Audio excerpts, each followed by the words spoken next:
بے شک عیسیٰ کی مثال اللہ کے نزدیک آدم کی طرح ہے، جسے اللہ نے مٹی سے بنایا، پھر اسے فرمایا ہو جا تو وہ فوراً ہو گیا۔ اے سننے والے، حق تیرے رب کی طرف سے ہے، بس تم شک کرنے والوں میں سے نہ ہونا۔ پھر اے حبیب، تمہارے پاس علم آ جانے کے بعد جو تم سے عیسیٰ کے بارے میں جھگڑا کریں تو تم ان سے فرما دو، آؤ ہم اپنے بیٹوں کو اور تمہارے بیٹوں کو اور اپنی عورتوں کو اور تمہاری عورتوں کو اور اپنی جانوں کو اور تمہاری جانوں کو مقابلے میں بلا لیتے ہیں، پھر مباہلہ کرتے ہیں اور جھوٹوں پر اللہ کی لعنت ڈالتے ہیں۔ بے شک یہی سچا بیان ہے اور اللہ کے سوا کوئی معبود نہیں، اور بے شک اللہ ہی غالب ہے، حکمت والا ہے۔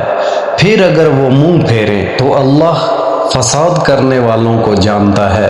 اے حبیب، تم فرما دو، اے اہل کتاب، ایسے کلمہ کی طرف آؤ جو ہمارے اور تمہارے درمیان برابر ہے، وہ یہ کہ ہم اللہ کے سوا کسی کی عبادت نہ کریں اور کسی کو اس کا شریک نہ ٹھہرائیں، اور ہم میں کوئی ایک اللہ کے سوا کسی دوسرے کو رب نہ بنائے۔ پھر بھی اگر وہ منہ پھیریں تو اے مسلمانوں، تم کہہ دو، تم گواہ رہو کہ ہم سچے مسلمان ہیں۔ اے اہل کتاب، تم ابراہیم کے بارے میں کیوں جھگڑتے ہو، حالانکہ توریت اور انجیل تو اتری ہی ان کے بعد ہے؟ تو کیا تمہیں عقل نہیں؟ سن لو، تم وہی لوگ ہو جو پہلے اس معاملے میں جھگڑتے تھے جس کا تمہیں علم تھا، تو اب اس میں کیوں جھگڑتے ہو جس کا تمہیں علم ہی نہیں، اور اللہ جانتا ہے اور تم نہیں جانتے۔ ابراہیم نہ یہودی تھے اور نہ عیسائی، بلکہ وہ ہر باطل سے جدا رہنے والے مسلمان تھے اور مشرکوں میں سے نہ تھے۔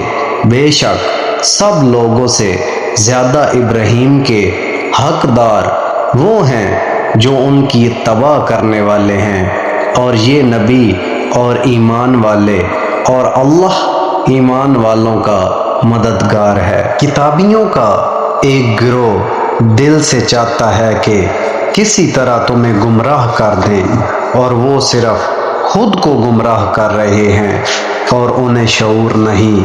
اے کتابیوں، اللہ کی آیتوں کے ساتھ کیوں کفر کرتے ہو حالانکہ تم خود گواہ ہو؟ اے کتابیوں، حق کو باطل کے ساتھ کیوں ملاتے ہو اور حق کیوں چھپاتے ہو حالانکہ تم جانتے ہو؟ اور کتابیوں کے ایک گروہ نے کہا جو ایمان والوں پر نازل ہوا ہے، صبح کو اس پر ایمان لاؤ اور شام کو انکار کر دو، ہو سکتا ہے کہ اس طرح مسلمان بھی اسلام سے پھر جائیں۔ اور مزید آپس میں کہا کہ صرف اسی کا یقین کرو جو تمہارے دین کی پیروی کرنے والا ہو۔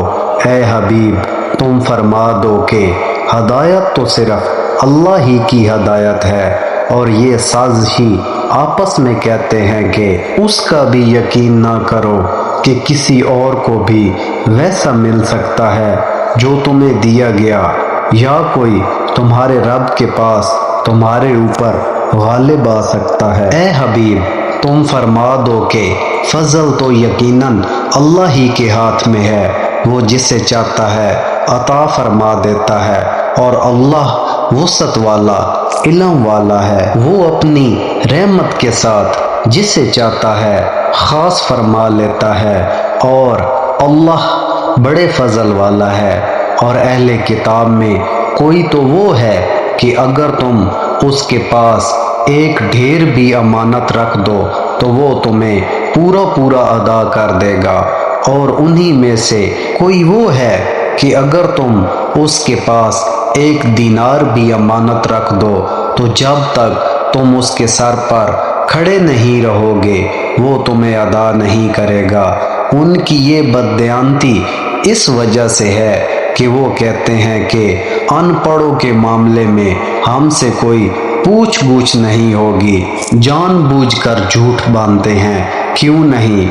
جو اپنا وعدہ پورا کرے اور پرہیزگاری اختیار کرے تو بے شک اللہ پرہیزگاروں سے محبت فرماتا ہے۔ بے شک وہ لوگ جو اللہ کے وعدے اور اپنی قسموں کے بدلے تھوڑی سی قیمت لیتے ہیں، ان لوگوں کے لیے آخرت میں کچھ حصہ نہیں، اور اللہ قیامت کے دن نہ تو ان سے کلام فرمائے گا اور نہ ان کی طرف نظر کرے گا اور نہ انہیں پاک کرے گا، اور ان کے لیے دردناک عذاب ہے۔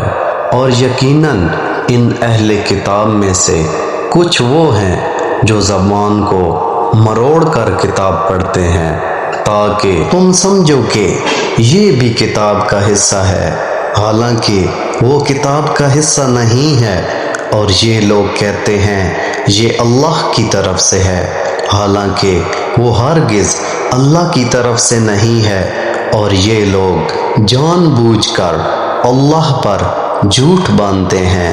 کسی آدمی کو یہ حق حاصل نہیں کہ اللہ اسے کتاب و حکمت اور نبوت عطا کرے، پھر وہ لوگوں سے کہے کہ اللہ کو چھوڑ کر میری عبادت کرنے والے بن جاؤ، بلکہ وہ یہ کہے گا کہ اللہ والے ہو جاؤ، کیونکہ تم کتاب کی تعلیم دیتے ہو اور اس لیے کہ تم خود بھی اسے پڑھتے ہو، اور نہ تمہیں یہ حکم دے گا کہ فرشتوں اور نبیوں کو رب بنا لو۔ کیا وہ تمہیں تمہارے مسلمان ہونے کے بعد کفر کا حکم دے گا؟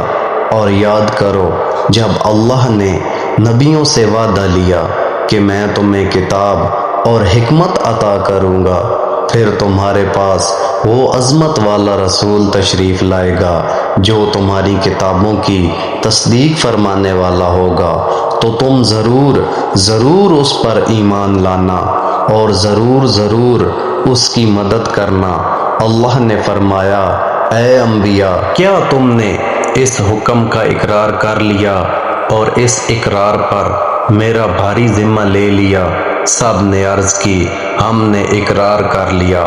اللہ نے فرمایا، تو اب ایک دوسرے پر بھی گواہ بن جاؤ، اور میں خود بھی تمہارے ساتھ گواہوں میں سے ہوں۔ پھر جو کوئی اس اقرار کے بعد روگردانی کرے گا تو وہی لوگ نافرمان ہوں گے۔ کیا لوگ اللہ کے دین کے علاوہ کوئی اور دین چاہتے ہیں؟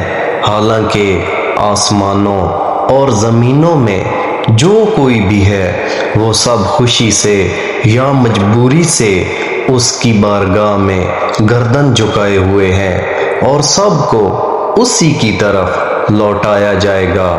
اور تم یوں کہو کہ ہم اللہ پر اور جو ہمارے اوپر نازل کیا گیا ہے اس پر، اور جو ابراہیم اور اسماعیل اور اسحاق اور یعقوب اور ان کی اولاد پر نازل کیا گیا ہے اس پر ایمان لاتے ہیں، اور جو موسیٰ اور عیسیٰ اور نبیوں کو ان کے رب کی طرف سے دیا گیا اس پر بھی ایمان لاتے ہیں۔